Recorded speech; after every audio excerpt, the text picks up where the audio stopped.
channel. Hi everybody, how are you doing? Today I have a few things to do. I need to pick up a few groceries, not much. And a little later on, I'm going to be talking to you about the final part of the Jean Harlow story. And we're going to cover her illness and death, and her passing, and her legacy. We're going to touch on the curse of the Harlow Burn Mansion, and we're going to, you know, just have a look and see if there's anything to that story. And so that's coming a little later on. But for now, I'm going to take you shopping with me. And I hope that it goes by quickly because I'm not in the mood to go shopping today, but I need to pick up just a couple of things. So let's go.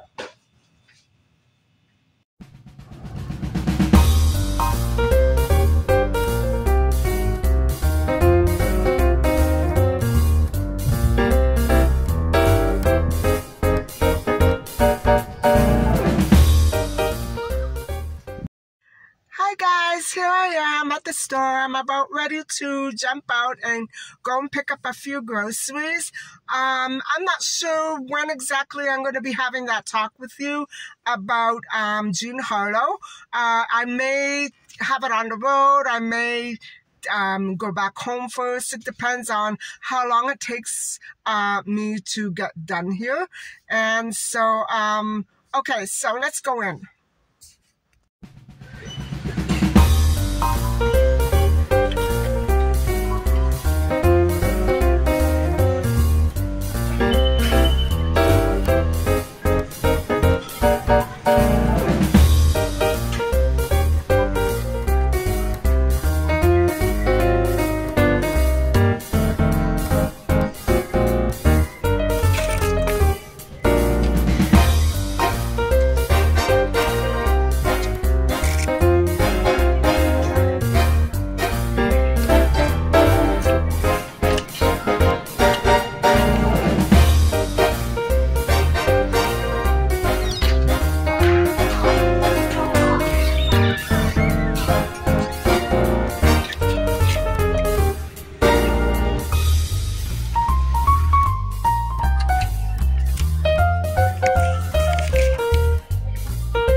I'm home. I decided to just come home because the weather turned wet and it was getting late. It was,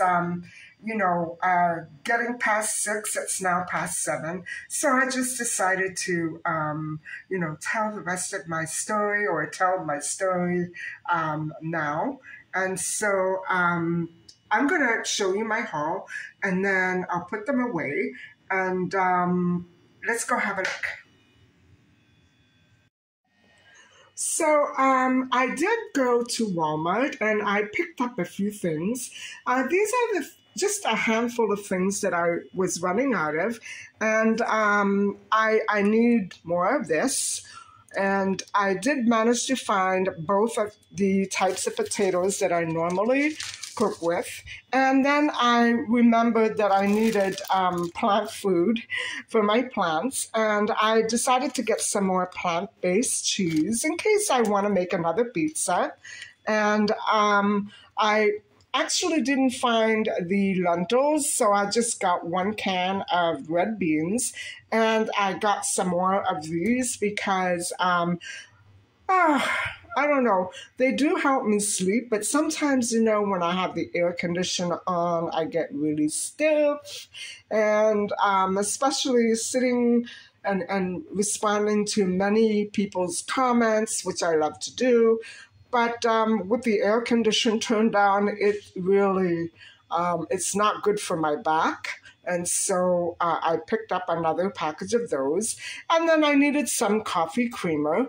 And so there it is, the haul. And so that came to $48.32. Before I stopped off at Walmart, I did pick up a few things that I was actually craving. Last week I got these at Walmart and they were so delicious, but this time I got them at the local grocers, and I needed onions. I don't like the onions that Walmart has lately. So I decided to go for these, and I needed some more of the zucchini for my soup. And yes, another basil plant. Even though mine are going okay, I have been using them, and they've managed to last. Hold on, I'll show you. They're still going pretty strong. I'm taking care of them every day, and I'm making sure that I don't overwater them or underwater them. And so, but I just figured I'd buy one more plant, and I'm going to keep doing this as long as I can, because I noticed that these basil plants that they have out now, they only last a few months. My mom's lasted 10 years. So I'm really shocked. And so, guys, I did manage to pick up a few more of these. Walmart doesn't have these. And so this little haul here was $24.44. And there you have it. The plant itself and the peaches were $10 a piece. So, but it's worth it. It's worth it. I love these, and I think I'm going to get a lot of use out of that. And so that's it. Those are my two hauls. So everybody, I'm ready to talk to you about the last part or two of the Jean Harlow story. And we're going to be looking at her, as I said before, her illness and death. And if we have a chance, we're going to go on to her legacy and the curse of the Burn Harlow or Hollow Burn Mansion. So hang on while I go grab my notes. So last time we were talking about how Jean felt ill while filming a scene where her character had a fever, and she was noticeably and visibly very, very ill, and probably much more ill than her role called for. And that was on May the 29th. And the film that she was shooting was Saratoga, in which starred Clark Gable with her. And William Powell was working directly across on another movie set. And she had the assistant director call him so he could take her home. And so all that transpired on May the 29th. And just about a month previous to this, on April, sometime around the end of April, she did appear on the cover of Life. Now, that was a really big deal for film actresses back then. That wasn't a thing then. It was starting to become a tradition, but she probably was one of the ones that began that tradition of these goddesses appearing on the cover of Life. And so she, in other words, had a very, she had been achieving her success. And I also want to remind people that, you know, it was not a good time for movie theater, you know, the business itself. It was not a good time for movies and movie theaters. The movie industry was very weak at the end of the 1930s, and this is 1937. And so, guys, because there had been such a turnover, excuse me, between actors and actresses no longer being able to perform because the industry became a speaking one. But it was really, it was such a big changeover. It was I think a lot of people who had been actors and actresses were so afraid to come forward and audition for fear of being blacklisted because of their voices. So probably this was a period where everybody was getting vocal training. Vocal training became very big at this point. And so this is when Jean fell very, very ill. And so he came over to the movie set and he drove her home. And so the next day, Powell checked on Jean and discovered that she had not improved. Her condition had just not improved whatsoever. So he, at this time, guys, her mother, Jean, was away on vacation somewhere. It doesn't specify where, but he did contact her. And he insisted that she cut her holiday short because the way it was, Jean had been sick off and on with this and that. And so nobody really understood the gravity of her illness, not even until right before she passed away. They were still thinking it might be a flu, it might be a sunburn, this and that. And so while Jean's mother was coming home, Powell summoned a doctor as well. Because also Jean's previous illnesses had delayed shooting 3 movies before: Wife versus Secretary, Susie, and Libeled Lady. And so nobody was really, on the business side, nobody was really that, everybody was cool with that, you know. They did not realize what exactly was wrong with the actress. And so it is my understanding that one other studio also had Jean working for them, and that was Columbia. Now, I don't know if Columbia was simultaneous with MGM or if it came before MGM. So if it was at the same time, she must have been going stir crazy. I may have mentioned that she worked at Columbia. I may not have, so I'm reminding you. I don't remember what I said. So, yes, Columbia was one of the other studios that had her leased out. And so my point is that she was so popular and so well loved. She had all this business going on.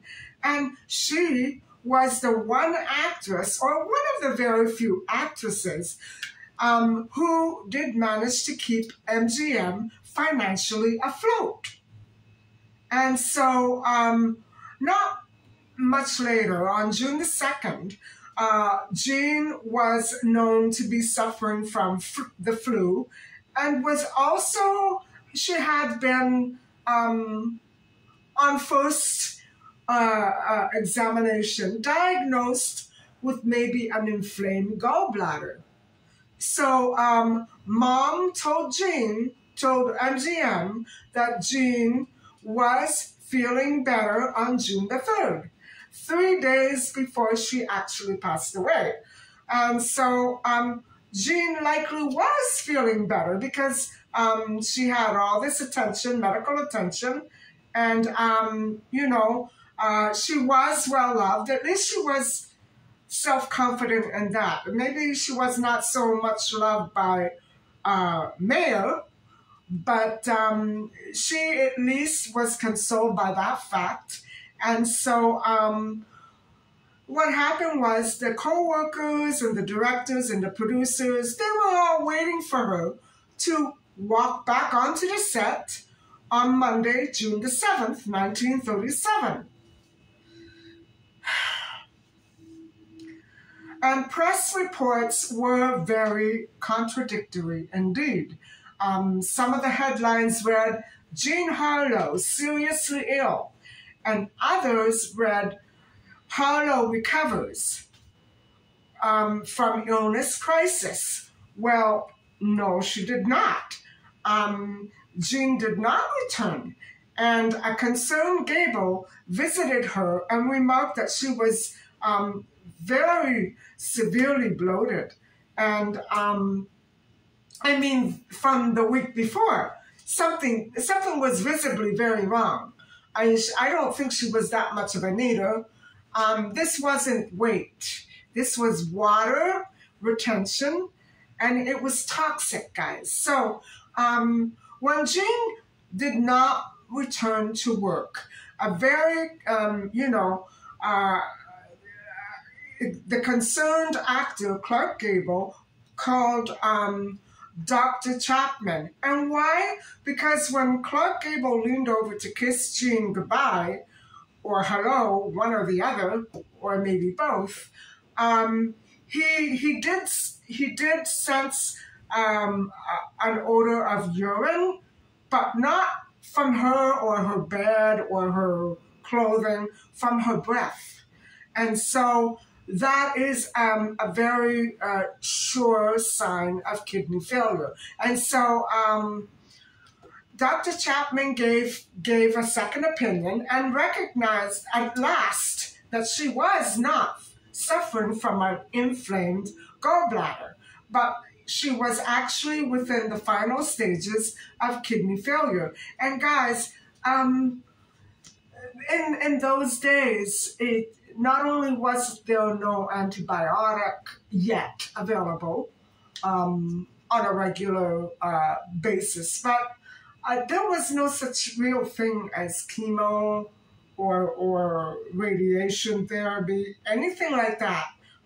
So by the time they figured out what it was, she was gone. She was gone. So on Sunday, June the 6th, 1937, Jean, by that day, and she was supposed to be at work the next day, on June the 6th, 1937, Powell held up his hand and asked Jean to count the fingers. And she could not see the hand, and she couldn't tell how many fingers he actually held up. And so that evening, and instead of getting ready for work the next day, she was unable to do anything but go to the hospital. And after going to the hospital, she did slip into a coma at 26 years old. And the next day at 11:37, she shut down completely. Jean passed away on the hospital bed. And in press releases, the cause of death was cerebral edema.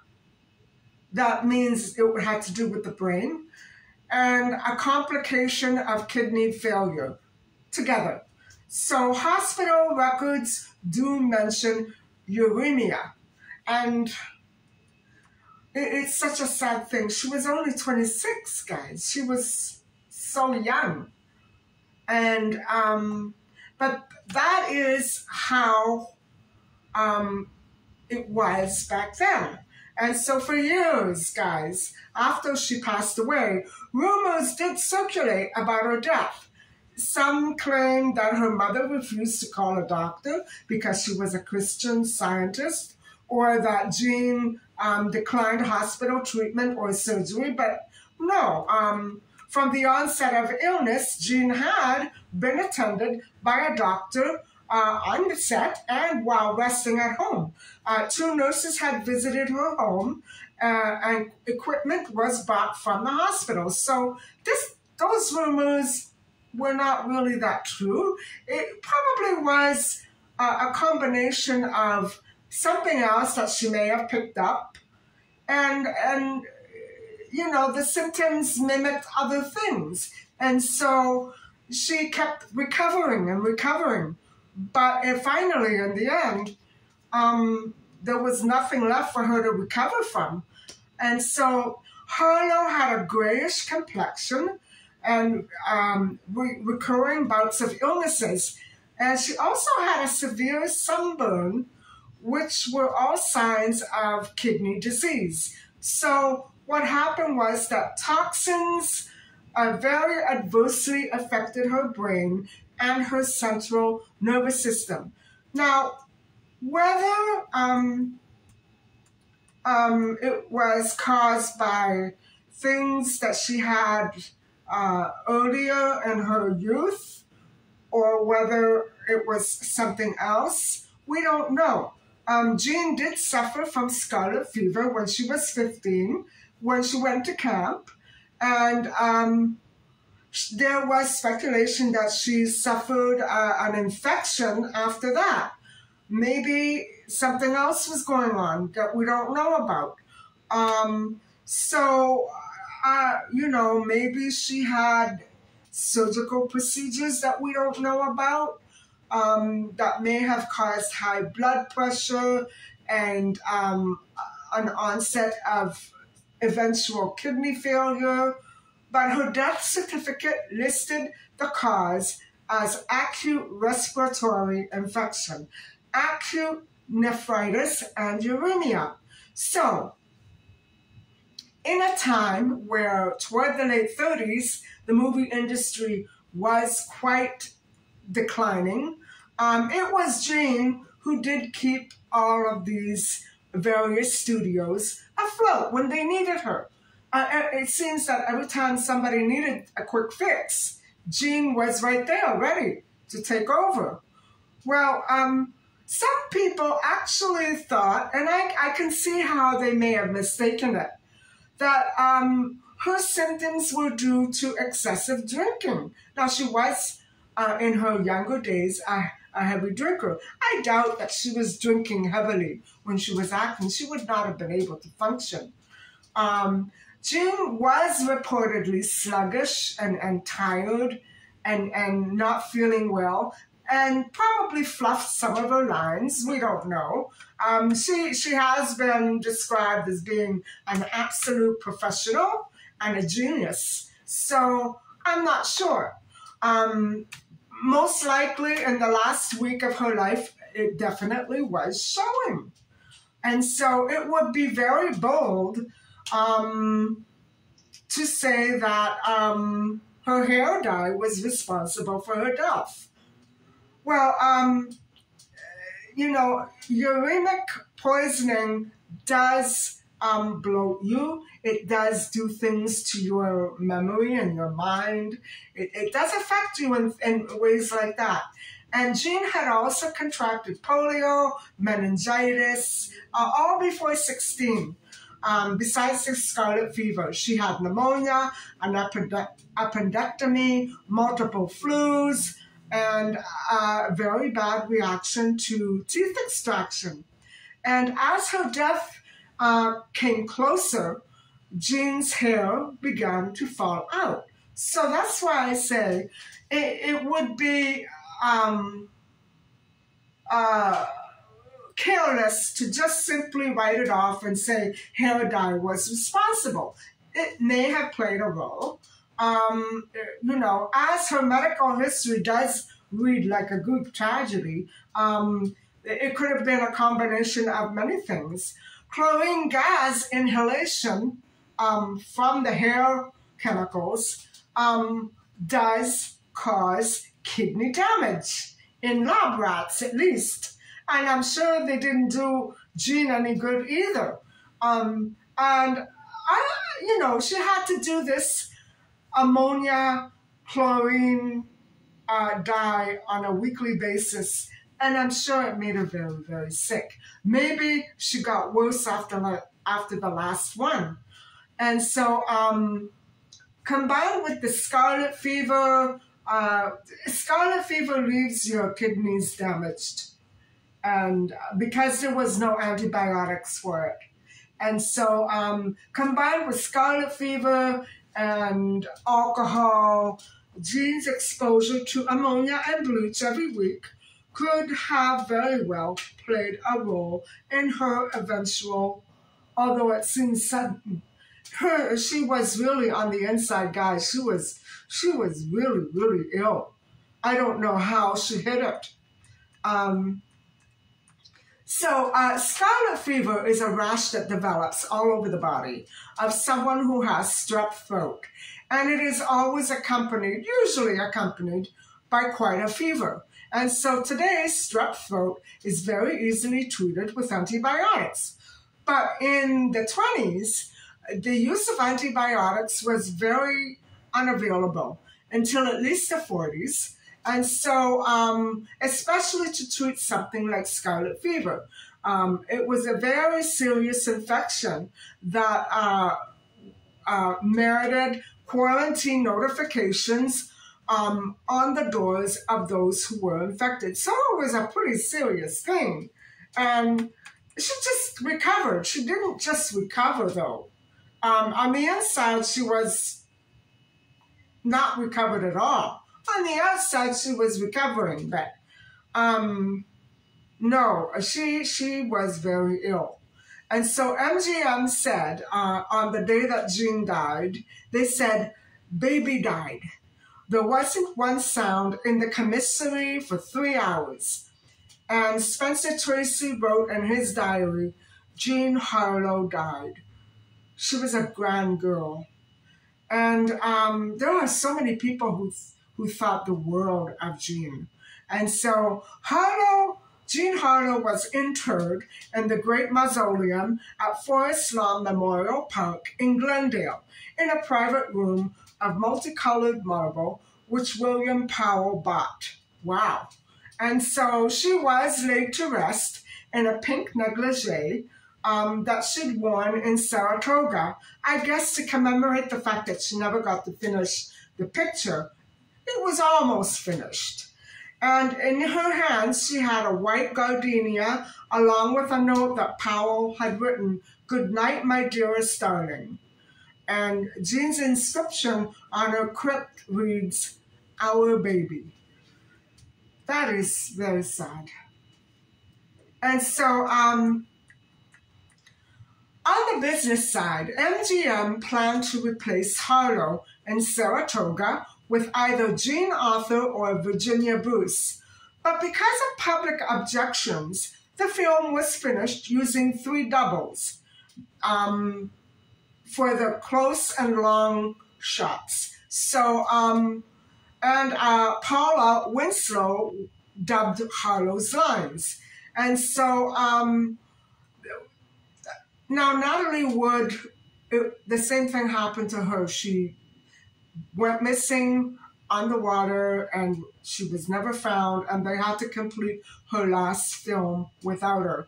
And so this goes to show you that the public was so devastated by her death. They didn't want to see another actress in her final movie. They wanted to see her. And so to replace her in that movie would have been almost sacrilegious. It would have been absolutely horrifying.